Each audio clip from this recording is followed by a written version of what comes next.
자, 일단 제가 과거에 지금 압축정리반입니다. 압축정리반이라고 하는 것은 이제 여러분들이 잠시만요.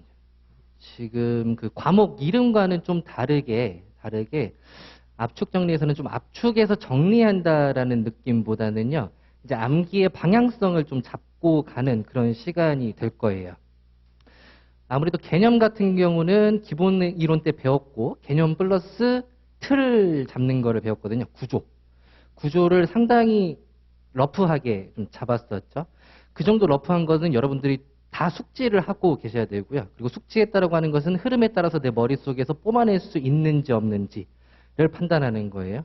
그랬다면은 이제 목차로 넘어가야 되는데 목차를 그런 그 틀처럼 암기하는 것보다는 이제는 내용과 함께 암기를 해가면서 목차 구성을 하는 그런 시간으로 가져갈 거예요. 지금 교재가 나온 게 목차노트라는 이제 교재가 나왔는데 과거의 목차노트는 이런 식으로 생겼어요. 비슷하죠? 네, 비슷하고 이렇게 법조문 항도 옆에다 달아놨어요. 네, 법조항도 옆에다 달아놓고 그리고 내용 같은 경우도 이렇게 좀 넣어놨고 키워드 같은 거 넣어놨고 근데 지금 목차노트를 보시면은 그 내용 자체가 아예 빠져 있습니다. 네, 아예 빠져 있어요. 여러분들이 참고하라고 제가 키워드를 넣어놨는데 이 키워드가 쓸모가 없더라고요. 왜 쓸모가 없었을까요? 이 키워드들은 여러분들이 다 숙지를 한 키워드거든요.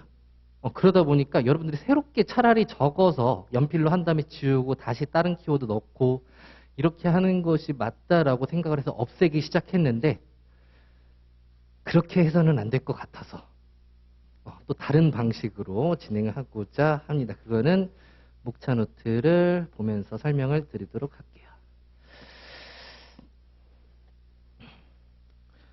일단 지금부터 공부 방법을 좀 알려드리도록 하겠습니다. 공부 방법은 처음에는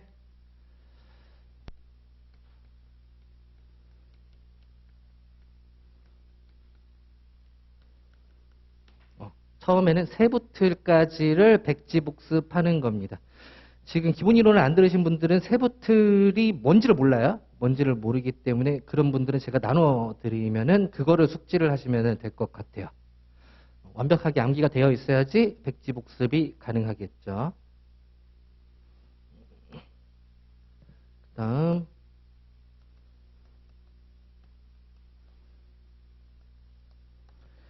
목차 노트를 확인하시면서 세부 틀을 여러분들이 잘 체크를 했는지를 검토를 하시면 되고 그와 동시에 목차 노트에 있는 목차 세부 틀의 내용을 간략히 떠올려 봅니다. 간략히 떠올려 봅니다. 네. 리마인드 해보는 작업. 그 다음에 법령집을 확인합니다.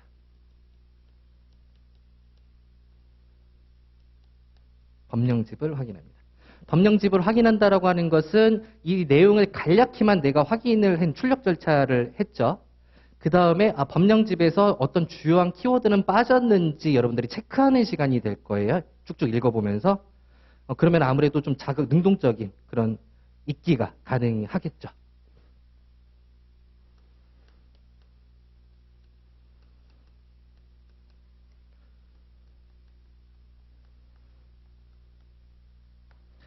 그 다음에 목차노트에 암기식을 기재합니다.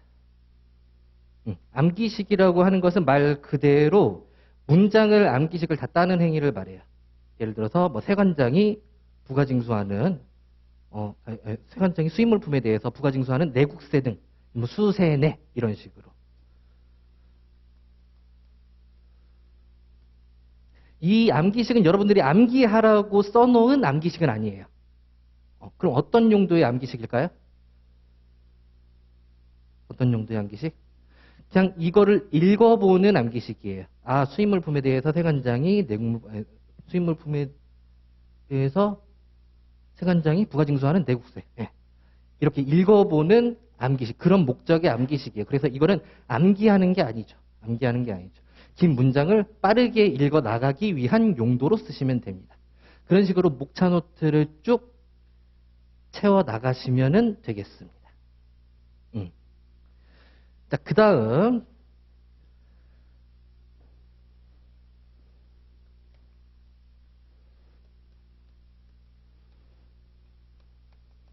누적복습. 누적복습은 반드시 필요하죠. 예, 누적복습은 어디까지만 하시느냐? 세부틀까지만. 세부틀까지만. 근데 세부틀을 1장에서 13장까지 하게 되면은 뭐 대략적으로 뭐 1시간 정도 걸린다고 생각이 들어요. 근데 그렇게 1시간을 들여서 누적 복습을 하실 필요는 없을 것 같고요. 이거를 8분의 1이라든지 4분의 1 정도로 범위를 정해가지고 이 누적 복습은 매일매일 하루 10분 정도로 해주시면 되겠습니다. 하루 10분 정도. 언제 하냐? 아침에. 이거를 틀모닝이라고 하죠. 네. 틀모닝. 구성은 1장, 2장, 5장, 3장, 4장, 6장, 6장에서 7장, 8장에서 9장, 10장에서 13장. 그러면은 월, 화, 수, 목, 금 5일 되네요. 그리고 토요일, 일요일은 쉬세요. 쉬시면 되겠습니다.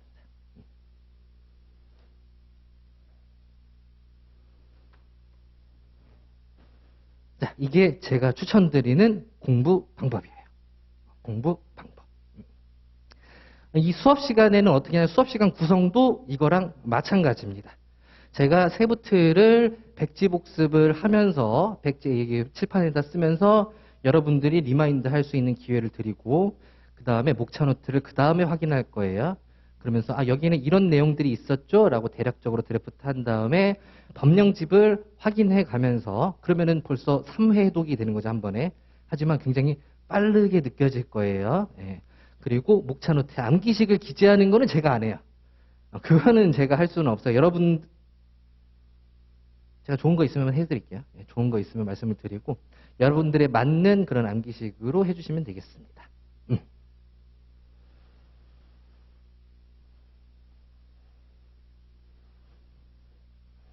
어때요? 어때요? 그렇죠. 목표가 확실하죠. 목표가 확실해요. 자, 그러면은 수업을 시작해 보도록 할까요? 이거는 2022년 판이고 2023년 판 총칙부터 들어가야겠죠. 총칙부터. 자, 시계가 있구나. 처음 와봐서. 네, 처음이라.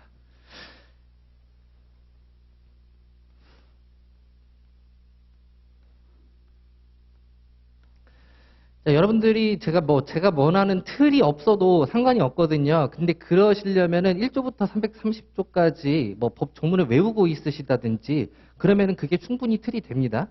네, 그걸로 진행을 하셔야 돼요. 근데 그런 분들은 거의 없겠죠. 외우더라도 아마 거의 다 까먹겠죠. 네, 굉장히 시간이 많이 들어가는 거니까 제 틀 한번 보시면 되겠습니다.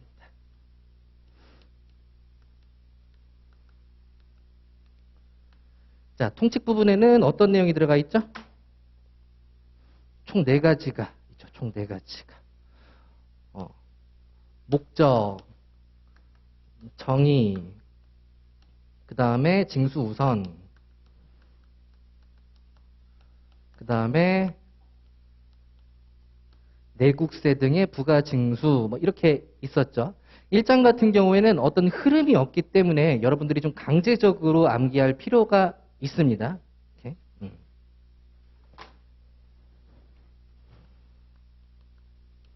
2절 같은 경우에는 법적용의 원칙이죠.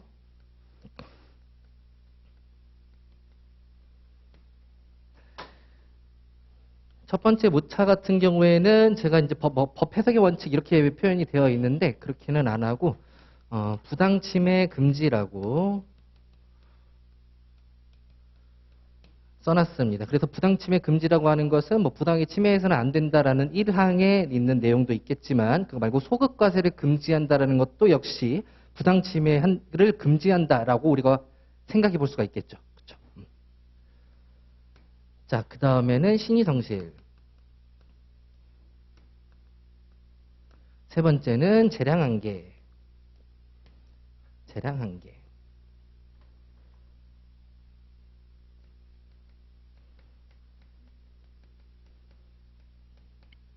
3절은 기간과 기한인데 여기에는 어느 정도 흐름이 있어요. 흐름이 좀 있어요. 흐름이 첫 번째는 계산이라는 흐름이 있고요. 납부 기한이라는 내용이 있고요. 보충적인 내용인 뭐예요? 천재지변 등에 의한 기한의 연장이 있죠. 연장이 있죠.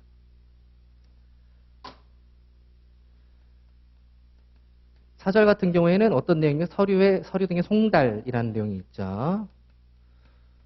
송달에는 송달도 있고 보관도 있습니다. 그렇게 중요하지 않으니까 쓰지는 않을게요. 오케이.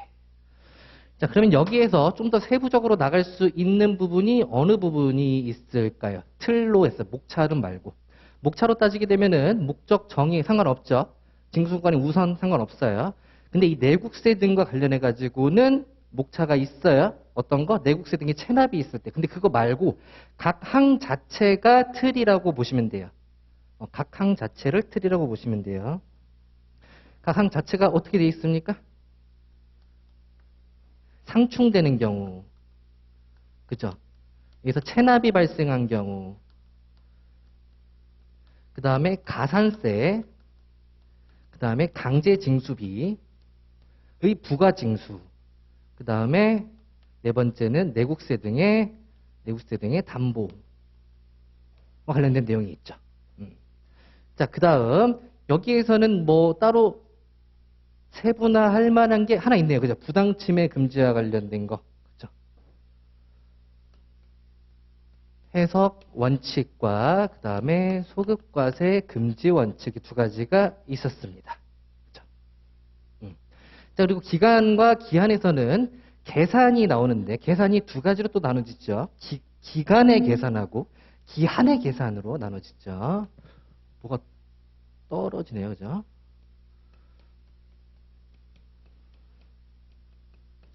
그 다음에 납부기한은 또 세 가지로 나눠지죠. 어떻게? 원칙, 그 다음에 수리, 전 납부, 그 다음에 월납 이렇게 나눠지죠. 나머지는 지워버리고 여기까지를 세부틀이라고 생각을 하시면 되겠습니다. 세부틀. 그 다음에 여러분들이 이것들이 다 숙지가 되었다라고 하면은 아까 말씀드렸던 목차 진짜 답안지에다 써야 되는 그 목차를 구성해야 되는 게 요 내용. 그 다음에 여기에서는 부당침해 금지와 관련해 가지고 법 해석을 요청하거나 요청하고 거기에 따라 회신을 받는 그 절차 있죠. 회신 절차. 요 내용 있었고요. 그 다음에 기간과 기한에서는 어떤 내용이 있었죠? 목차 구성해야 되는 거? 월납 있었죠. 월납. 이런 내용을 위주로 여러분들이 목차를 떠올려 보시면 돼요. 안 된다? 그러면은 목차 노트로 갑니다. 오케이? 1단계. 자, 목차 노트로 가서 자, 관세법의 목적 뭐 이런 거에다가는 키워드를 여러분들이 굳이 써놓으셔도 되겠지만 여기서부터는 제가 말씀드렸죠. 키워드를 쓰지는 마세요. 키워드를 쓰지 말고 여기다가 읽을 수 있는 거 있죠. 읽을 수 있는 거. 관세법의 목적. 이 법의 목적은 뭐 관세와 부가징수 및 수출입 통관을 적정하게 하기 위해서 이런 내용들을 하나하나 따가지고 예를 들어서 한번 따볼까요? 예를 들어서 지금 따는 시간이 아니지. 죄송합니다. 제가 처음이라 가지고 지금 따는 시간 아니에요. 네. 자, 그 다음에 정의 부분을 떠올려 볼 필요가 있어요. 정의 부분은 어떤 식으로 구성이 되어 있느냐? 여러분 정의 다 외우세요? 안 외우시죠? 정의 부분은 통관과 관련된 내용이 있었고 그 다음에는 사람과 관련된 내용이 있었고 그 다음에는 탁송품 이렇게 세 가지로 구성이 되는데 그 중에서 통관과 관련된 것은 어디부터 시작하냐? 물품의 이동 방향, 수입, 수출, 반송. 그 그 다음에 수입 수출 반송의 대상인 외국 물품, 내국 물품, 그리고 그 물품을 싣고 오는 국제무역선, 국제무역기, 내항선, 내항기, 그리고 그 운송수단을 움직이기 위한 뭐예요? 물품인 선박용품, 항공기용품, 차량용품. 그리고 그러한 수출입 절차를 적법하게 관세법에 따라서 이행하는 뭡니까? 통관, 그 다음에 환적, 복합환적. 그게 바로 통관 등이라는 첫 번째 목차가 되겠죠. 그러면은 여러분들이 충분히 리마인드에서 백지복습을 할 수 있어요. 자, 그 다음에 징수의 우선, 징수의 우선. 여기는 뭡니까? 관납물, 관세를 납부해야 되는 물품 해가지고 관납물이라고 키워드를 따주셔도 되겠습니다. 관납물 O, 그러면은 관세가 징수한다. 그리고 관납물이 아닌 일반 재산인 경우에는 국세와 동일하게 한다. 그렇네요. 자, 내국세 등의 부가징수와 관련해서는 처음에 수세내라는 키워드를 썼었습니다. 수세내. 수입물품에 대하여 세관장이 부가징수하는 내국세 등의 부가징수 환급과 관련해가지고 내국세 등과 상충된 뭐 이렇게 줄줄 외우실 필요는 없고 그런 느낌이 있더라. 그런 느낌이 있더라 하는 것만 하고 넘어가시면 돼요. 그리고 내국세 등의 세무사장 징수, 여기는 목차가 주어져 있네요. 그죠? 의, 요건, 예외, 절차. 그럼 여기다가도 여러분들이 그 암기식을 넣어놔야 되겠죠. 근데 처음에는 이 답안지에다 쓸 수 있는 목차에 대해서는 암기식을 안 쓰는 게 나을 것 같아요. 일단은 목차만 체크를 하는 쪽으로만 여러분들이 방향을 틀어주시면 괜찮을 것 같아요. 자, 그리고 가산세 및 강제징수비의 부가징수 절차. 어떻게 한다? 부가징수? 관세의 부가징수 절차를 적용한다. 그렇죠? 내국세 등에 대한 담보 제공 요구. 관세의 담보 규정을 적용한다. 뭐 이런 내용들이 있었죠. 자, 그 다음에 법조기기 원칙은 굉장히 복잡하게 써져 있는데 이것들은 다 읽지 마세요. 지금 이 칸에 있는 내용들은 우리가 논술형 시험이었을 때 필요한 내용들이었거든요. 근데 지금 논술형 시험을 기대하기는 굉장히 어렵죠. 무엇보다도 중요한 거는 다들 논술형 시험을 준비하지 않고 있기 때문에 그들과 동일한 방향으로 가는 것이 맞다고 생각을 합니다. 그렇죠? 굳이 리스크를 감당할 필요는 없습니다. 여기서는 정리하기가 좀 까다롭겠네요. 왜냐하면은 제가 나눠놔가지고 이게 법령 순서대로 안 돼 있어요. 법령 순서대로 안 돼 있어요. 이 순서대로 안 돼 있어요. 그죠? 예, 그런 부분은 여러분들이 감안을 좀 해주시면 될 것 같아요.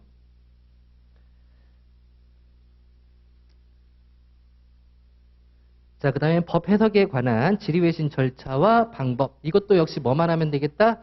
목차만 체크를 하고 목차가 살아있는지만 여러분들이 숙지를 하면 되겠습니다. 그렇죠. 의 뭡니까? 법 제5조에 따른 기준에 따라 해석해가지고 회신해야 된다. 그죠? 기획재정부 장관이랑 관세청장 이런 사람들은 그런 내용. 좀 하고 넘어가시면 되겠고. 자, 계산이라고 그랬는데 저는 큰 틀 자체를 계산이라고 목차를 하나를 잡았어요. 근데 여기에는 기간의 계산, 기한의 계산 이렇게 표현이 되어 있네요. 이렇게 좀 마음에 안 든 목차라든지 아니면 여러분들이 좀 이렇게 바꿔보고 싶다 하는 목차가 있으면은 그 옆에 여복이 엄청 많이 남아 있잖아요. 그쪽에다가 다시 구성을 하시면 될 것 같아요.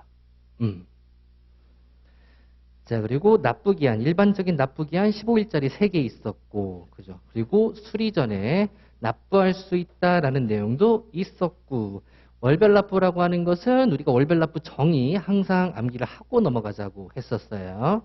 정의하시면 되겠고, 절차는 뭐예요? 신청, 승인. 승인을 했으면은 납부기한이 있을 것이고, 그죠? 그리고 2년 동안 해야 되고, 그리고 천재지변 등으로 인한 기한의 연장. 역시 이런 것도 목차만 체크를 하고 넘어가시면 되겠습니다. 그 다음에 납부고지서의 송달.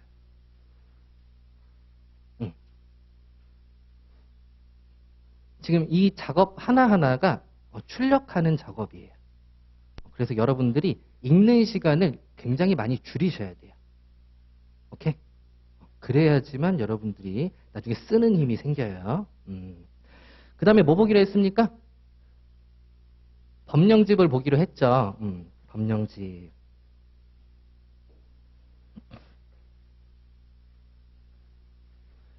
법령집을 보면서 뭐 정의 부분은 여러분들이 충분히 알고 있는 내용이니까 그냥 넘어가도록 하고.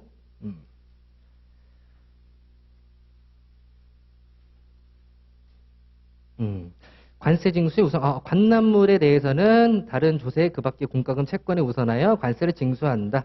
라고 했으면 제가 관납물 O, 그 다음에 관납물 X 이렇게만 숙지를 했었죠. 그럼 여러분들은 다시 보면서 어떤 거를 좀 챙겨야 될까요? 다시 보면서 여기에 있는 조세, 다른 조세 그 밖의 공과금 채권 우선이라는 앞에 이 내용 좀 챙겨야겠다라고 인지만 하고 넘어갑니다. 인지만 하고 자꾸 뭘 외우려고 하면 안 돼. 너무 많아. 너무 많이 외우려고 하면은 다 날아가요, 다. 알았죠? 그 다음에 이 항 보니까 역시 관납물 X만 했는데 그 앞에 보니까 경우가 붙어 있죠. 조건 자체가 붙어 있었어요. 그쵸? 국세징수 예에 따라 관세를 징수하는 경우라고 하는 것은 어떤 경우를 말하죠? 강제징수를 하는 경우를 말하죠. 그렇죠. 그래서 이거는 처음부터 국제징수의 예에 따라 관세를 징수하는 경우 이렇게 외우시는 것도 좋겠지만 편하게 하시려면 강제징수를 하는 경우라고 해가지고 암기를 해두시는 게 낫겠죠. 이렇게 하고 이제 가리고 떠올려 보는 거야. 숙지가 됐나? 처음에 내가 뭐 챙기기로 했지? 관납물 이러면서 그 밖에 조세 그 밖에 공과금 등에 대해서는 이런 내용 챙기기로 했었고 그 다음에 두 번째는 뭐 챙기기로 했죠? 강제징수하는 경우에 관납물이 아닌 일반 재산이라면 이렇게 하기로 했지 하고 넘어가면 됩니다. 자, 내국세 등의 부가징수 여기에서는 내가 내국세 등에 대해서 잘 못 외우고 있다 그러면은 위에 있는 거 참조해 가시면서 숙지를 하시면 되겠죠. 네. 그리고 두 번째 이 항에서는 어떤 거? 수세내에 대해서 체납이 발생된 경우 누구 관할 세무서장이 징수하도록 할 수 있다라고 하는 요 부분이 의 부분이 되겠고 여기에는 목차 아까 빨간색으로 표시해 놓은 요 내용 있었으니까 내가 목차를 못 떠올렸더라면은 아까 목차 노트를 보고 확인하자고 그랬고 처음에 목차가 요건 나오고 절차 나왔었죠.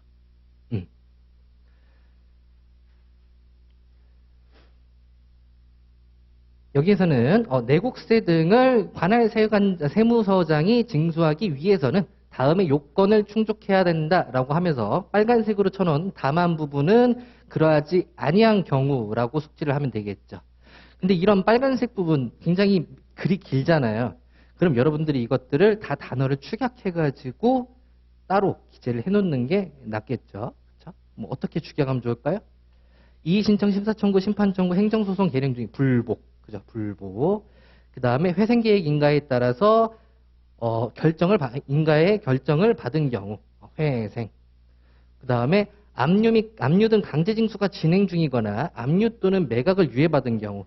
근데 이거를 여러분들이 뭐 강제징수 그 다음에 압류 매각 이렇게 따로 외울 수도 있어요. 근데 우리가 강제징수 규정을 떠올려 보게 되면은 거기 강제징수 절차가 어떻게 됐습니까? 독촉. 그 다음에 압류, 매각 이렇게 있었죠. 그럼 압류, 매각을 유예하는 것 자체가 연계가 되죠. 그러니까 그냥 강제징수만 떠올려서 뒤에 내용이 같이 따라올 수 있도록 설정을 해놓으시면 더 좋을 것 같아요. 그 다음에 절차와 관련된 거는 대충 틀만 암기를 하시면 되겠습니다. 위원회를 거쳐 서면으로 요청해야 된다. 체납자한테는 통지해줘야 된다. 그리고 강제 징수를 완료했으면은 세관장에게 알려줘야 된다. 통보해줘야 된다. 그리고 불가능한 경우에도 통지해줘야 된다. 이런 내용들.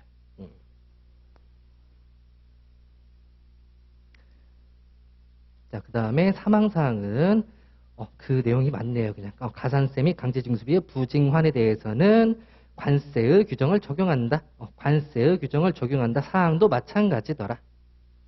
사항도 마찬가지더라.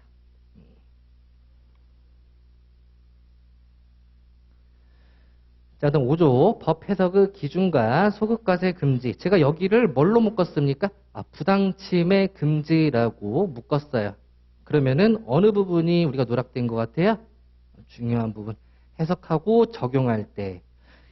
여기서는 법 해석의 기준 나오고 여기서는 법 적용의 기준이 나오죠. 근데 그 두 개는 항상 세트로 있어야 되겠죠.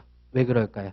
어떤 사실관계가 있으면은 법을 적용하기 위해서는 법 해석이 우선되어야 하고 그거를 사실관계에 적용하는 절차까지 있어야 완성이 되는 거잖아요.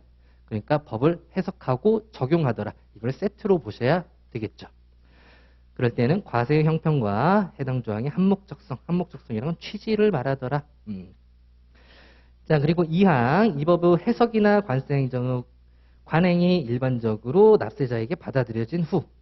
여기서 중요한 부분은 이제 일반적으로 납세자에게 받아들여진 후 이걸 비과세 관행이라고 그래가지고 제 목차 노트에도 설명을 해놨어요.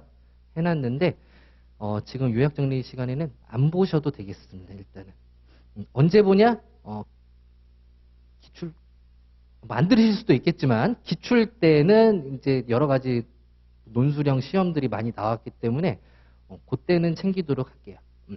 최대한 기본 이론 내용과 관련해 가지고는 배제를 하는 생 암기 수업이 될 것 같아요.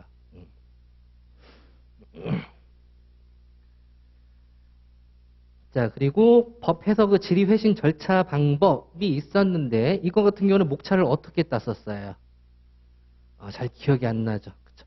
관세청장한테 질의하는 경우, 그 다음에 기획재정부 장관한테 질의하는 경우, 그 다음에 국제기구에 질의하는 경우 이렇게 세 가지로 3등분 했었어요. 그죠?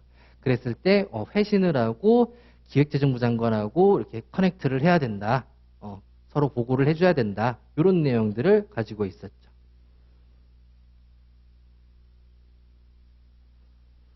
자, 신의 성실 부분, 납세자가 그 의무를 이행할 때에는 신의에 따라 성실하게 해야 된다.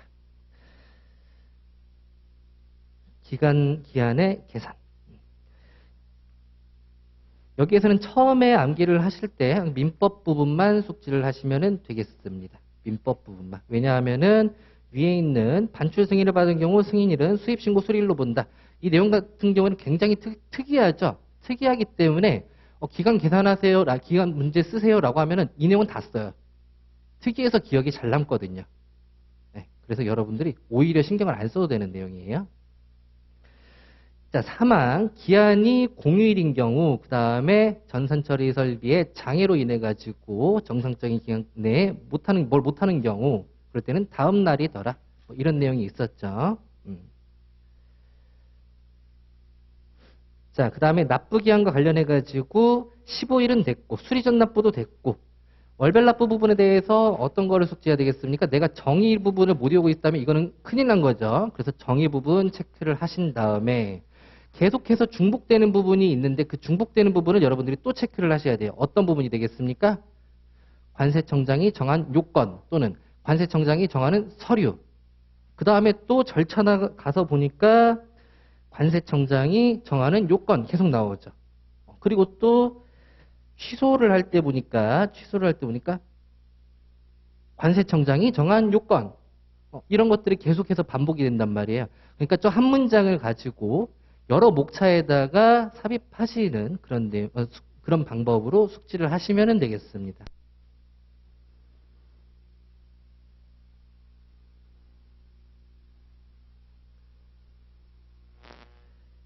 자, 그 다음에 천재지변 등으로 인한 기한의 연장. 아까 월별 납부랑 목차가 똑같아요. 똑같은데 월별 납부 같은 경우에는 의 부분이 있었고 그 다음에 절차 부분이 있었고 그 다음에 취소, 갱신 이렇게 있었죠. 근데 천재지변 같은 경우에는 그 목차로 써봅시다. 절차, 그 다음에 취소. 갱신은 빼고. 근데 여기에서는 천재지변 등으로 인했으니까 우리는 천재지변 등으로 이걸 떠올리면서 요 부분이 사유라고 생각을 하시는 게 좋겠습니다. 자연스럽게. 사유. 그래서 의 다음에 사유가 들어가게 되는 것이고 그 다음에 여러분들이 신청을 하게 되면은 승인을 해줘야 된다라는 내용이 나와야 되겠죠. 절차 부분에는. 근데 여기에 기준 자체가 하나가 더 들어가요. 그러면은 월별 납부랑 절차가 똑같은데 사유랑 기준이 더 추가가 되는구나 라는 식으로 숙지를 하고 넘어가시면 되겠습니다. 기준이라고 하는 것은 사유는 시행령 2조에 있는 1항을 말하는 거죠. 당연한 거고. 기준이라고 하는 것은 2항에 있는 내용을 말하는 거예요. 2항에 있는 내용. 관세청장이 정하는 기준에 의하여야 된다.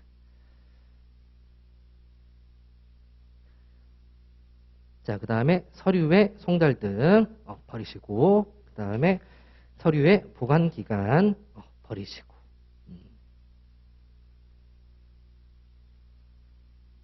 자, 이렇게 하면은 1장 리뷰가 끝났죠. 끝났으면은 여러분들이 작업해야 될 게 뭐겠어요? 암기식을 작업을 해놔야 되겠죠. 근데 암기식을 작업을 해놓을 때 제가 구체적인 목차 부분에다가는 암기식 작업을 아직은 하지 말라고 그랬어요. 너무 시간이 오래 걸리니까. 그럼 어느 부분에만 하냐? 어느 부분에만 하냐?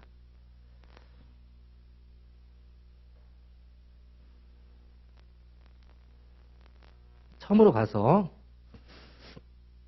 징수의 우선 이런 법률에만 어떤 내용이 있는 것들 법률에만 어떤 내용이 있는 것들에다가만 암기식을 써놓고 이걸로 읽어 내려가는 작업을 하시면 될 것 같아요.